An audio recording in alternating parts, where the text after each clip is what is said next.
हम सबके साथ होता है ना? फोन बजता है और स्क्रीन पर चमकता है एक अनजान नंबर। पहले तो ये सिर्फ एक झुंझलाहट थी, पर अब ये सिर्फ एक परेशानी नहीं, बल्कि एक बहुत बड़ा सिक्योरिटी रिस्क बन गया है।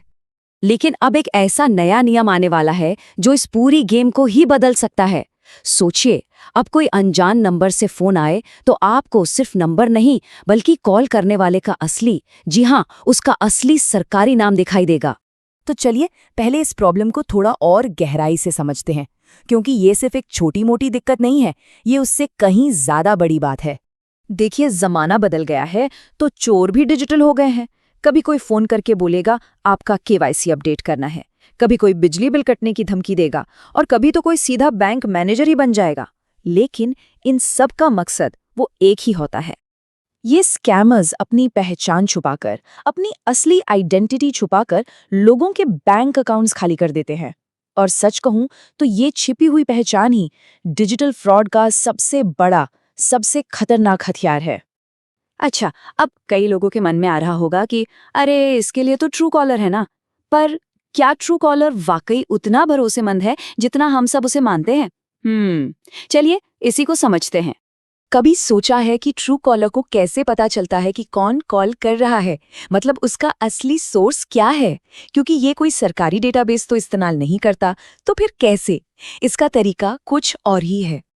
देखिए, ट्रू कॉलर का राज है क्राउड सोर्सिंग।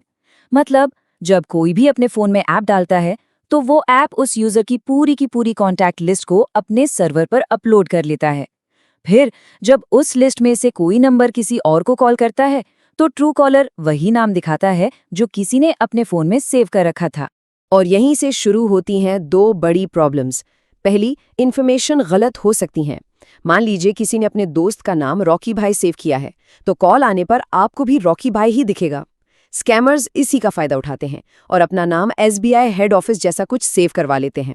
और दूसरी, जो कि शायद सबसे बड़ी चिंता है, वो है प्राइवेसी। आपकी, आपके दोस्तों की, सबकी कॉन्टैक्ट लिस्ट एक प्राइवेट कंपनी के पास चली जाती है।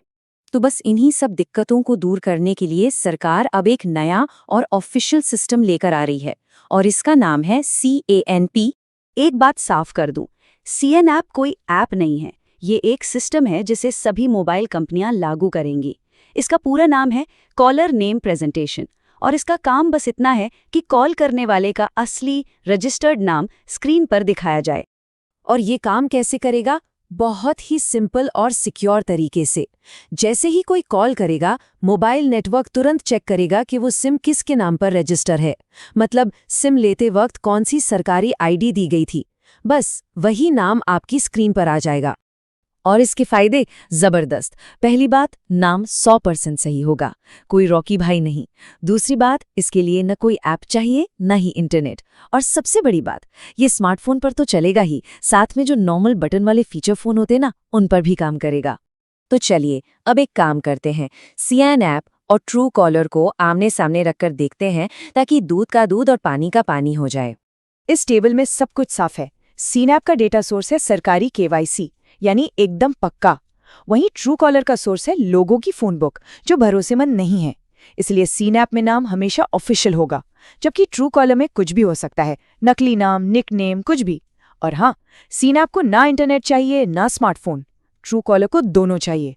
बस एक चीज है, ट्रू कॉलर में स्पैम अलर्ट होता है, जो CANP में अभी नहीं है, पर हो सकता है आगे चल के ये भी आ जाए।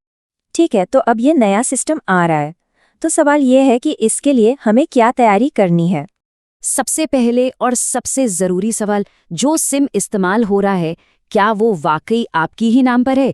क्योंकि अक्सर ऐसा होता है ना कि हम सिम किसी दोस्त या परिवार वाले के नाम पर ले लेते हैं। तो ये पक्का करने के लिए 3 सिंपल स्टेप्स हैं।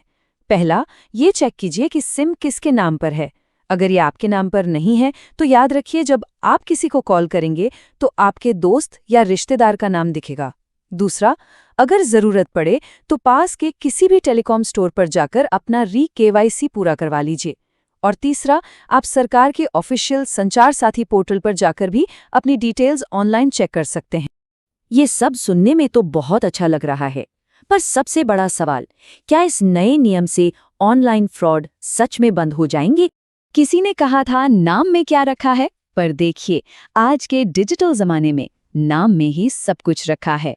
और ये बात स्कैमर्स हमसे और आपसे कई बेहतर जानते हैं।